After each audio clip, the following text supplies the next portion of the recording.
글의 목적과 독자입니다. 글을 쓰는 동기와 목적은 무엇인가? 이것에 따라서 글의 양식, 문체라든가 자료 수집의 과정이라든가 자료의 성격이라든가 글을 쓰는 과정, 생각하는 과정, 그 다음에 뭐 설득을 할 것인가, 감동을 시킬 것인가, 주관적인 것을 쓸 것인가, 다양한 것들이 전부 다 글을 쓰는 동기와 목적에 따라서 달라집니다. 그러니까 동기와 목적을 분명히 알고 있어야 되겠죠. 그리고 내가 쓴 글을 누가 읽은 것인가에 대해서 꼭 생각해 봐야 됩니다. 왜냐하면 말을 하는 것은 바로 청자를 앞에 두고 할 수 있는 일인데 글이라는 것은 바로 앞에 독자를 두고 하는 일이 아닙니다. 시간의 차이가 있습니다. 즉 내가 완성하고 난 다음에 이때 완성할 때는 일방적으로 글을 쓰는 것이죠. 그리고 난 후에 결과적으로 쓰여진 글을 독자가 읽게 됩니다. 그런 시간의 차이가 있기 때문에 내가 쓴 글을 누가 읽은 것인가를 예상을 하면서 써야 합니다. 그래서 독자가 누구냐에 따라서 글의 어휘라든가 문체라든가 내용의 수준이 달라져야 됩니다. 자신의 의도를 잘 전달할 수 있는 방법을 찾아야 되겠죠. 예를 들면 그 문학작품 같은 경우는, 특히 소설 같은 경우에는요, 대중들이 많이 읽는 신문에 연재됐는가, 혹은 특별히 문학만을 좋아하는 그러한 매니아층을 대상으로 하는 문의지에 실렸는가에 따라서 작품이 달라집니다.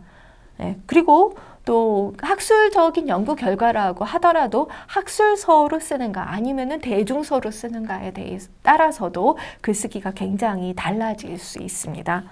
그러니까 글의 목적과 목적에 따른 글쓰기를 또 어떤 독자에게 쓸 것인가 염두에 두고서 쓰는 것은 중요한 일이겠죠. 그리고 뭐니 해도 글을 쓸 때는 이런 생각을 하는 것이 좋습니다. 나라면 이 글을 끝까지 읽겠는가? 정말 읽을 만한 글을 쓰는 것인가? 이런 생각을 해야 됩니다. 좋은 글의 요건 두 번째는 내용의 충실함과 정확성입니다.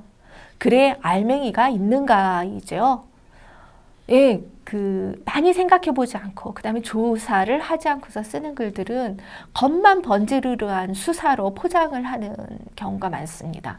그리고 동어 반복을 하죠. 왜냐하면 더 할 얘기가 없으니까.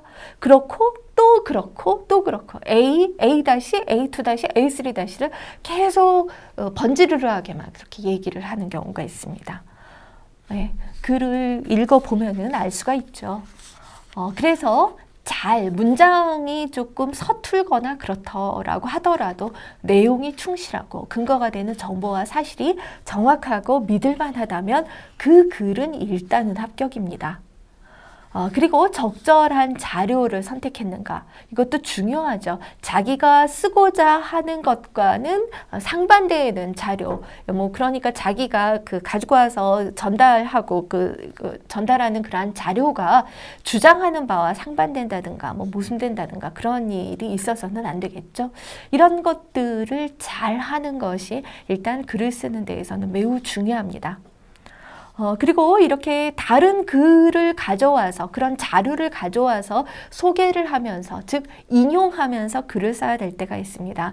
즉 내가 얘기하는 걸 사람들이 믿기 어려워할 테니까 사람들이 한테 유명한 사람, 잘 알려진 사람, 즉 확립된 권위에 기대어서 이 사람도 이렇게 얘기를 했다라는 말을 함으로써 내 생각을 전달을 하려고 할 때, 즉 이런 인용을 하려고 할 때는 제대로 된 인용 방법을 지키고 있는지 이런 것에 대해서 생각을 꼭 해봐야 됩니다.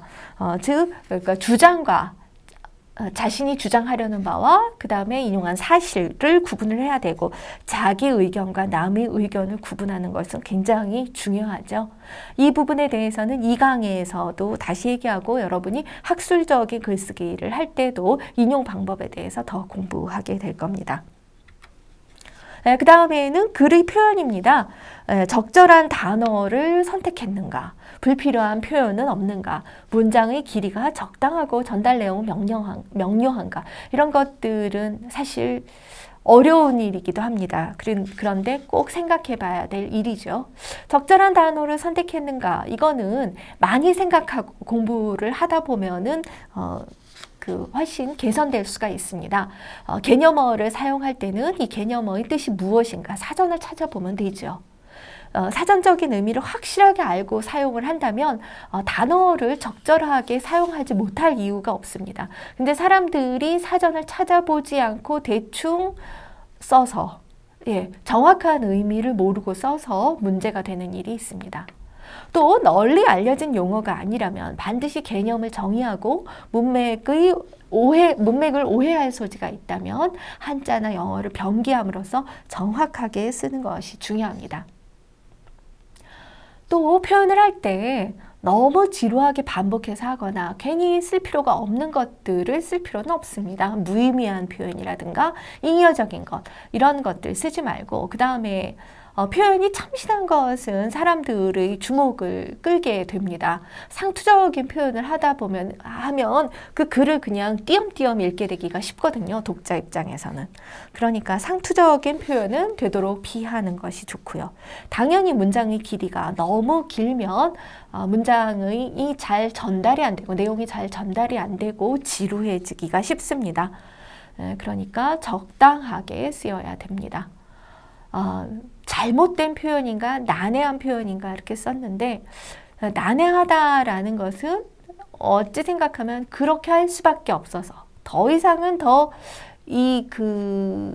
복잡하고 깊이 있는 이런 내용을 더 이상은 언어로 표현할 수 없기 때문에 난해해지는 경우가 있습니다. 철학서들이 그렇죠.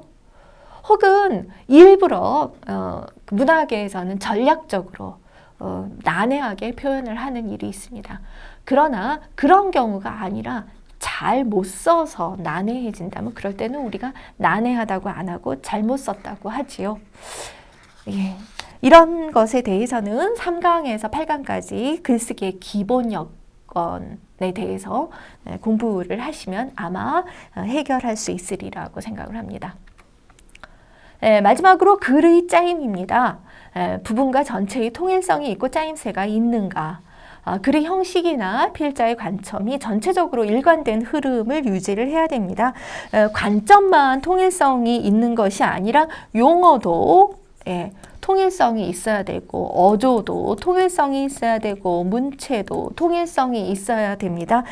많은 것들에 대해서 전체적으로 일관성이 있는가를 생각해 보아야 하는데 이거는 글을 쓰는 데에서는 기본적인 것이죠. 그 다음에 완결성이 있는가. 정보가 불충분하다거나 의문의 여지를 남기는 글은 완결성이 부족한 글이죠. 너무나 당연합니다. 물론 의도적으로 의문의 여지를 남기도록 그렇게 글을 쓰는 일도 있기는 합니다. 그러나 논문이라든가 한 편이 완성된 글을 쓸 때는 대체적으로는 완결성을 염두에 두고 글을 써야 되죠. 이것도 역시 글쓰기의 기본 여건 시간에 여러분이 더 상세하게 배우게 됩니다. 지금까지 좋은 글의 요건에 대해서 공부한 것을 요약을 하자면 좋은 글은 의도가 분명하고 독자의 요구와 수준을 고려한 것이어야 하며 내용은 충실하고 정확해야 한다. 이런 내용이 잘 전달될 수 있는 짜임과 정확한 표현으로 쓰여져야 한다입니다.